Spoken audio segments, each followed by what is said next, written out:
আসাতিজায়ে কেরাম, অভিভাবক মণ্ডলী,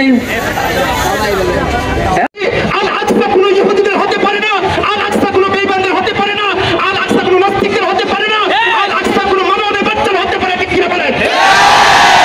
আল আকসা মুসলমানদের ছিল, মুসলমানদেরই থাকবে। ঠিক কিনা বলেন?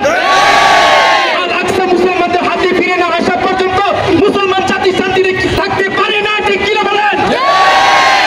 আমার সেই বিশ্বের আটলান্টিক মহাসাগরের তীরে যে আমার মুসলিম ভাই, সেও আমার ভাই।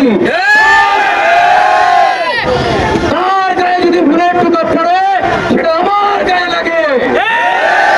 আজকে জনতার একটি কথা আপনাদেরকে মনে খেয়াল করে দিতে চাই। আমরা মুসলমান, আমরা হলো বাগের সাপ। আমার আল্লাহ রাব্বুল আলামিন লকাব দিয়েছেন সাইফুল্লাহর তরবারি। আমার আল্লাহ পাক লকাব দিয়েছেন আসাদুল্লাহল গালিব। আমার আল্লাহ পাক লকাব দিয়েছেন সাইফুল্লাহর তরবারি। আমরা সেই বংশ, আমরা সেই জাতি মুসলমান। আমরা বাংলাদেশ থেকে আমরা ফিলিস্তিনে যাইতে পারতেছি না, কিন্তু দিলের মধ্যে ব্যথায় রক্ত করার হচ্ছে। সর্ব অবস্থায় ঘুম নাই, চিন্তার মধ্যে আমরা মুগ্ধ থাকতে পারতেছি না। সর্ব অবস্থায় দিলের মধ্যে রক্তকরণ হচ্ছে।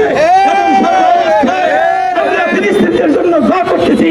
আল্লাহ রাব্বুল আলামিন যেভাবে বদরের মধ্যে সাহায্য করেছিল, তেমনি ভাবে যেন গায়বী ভাবে আমাদের মুসলমানদেরকে তেমনি ভাবে সাহায্য করে। আল্লাহুম্মা আমিন।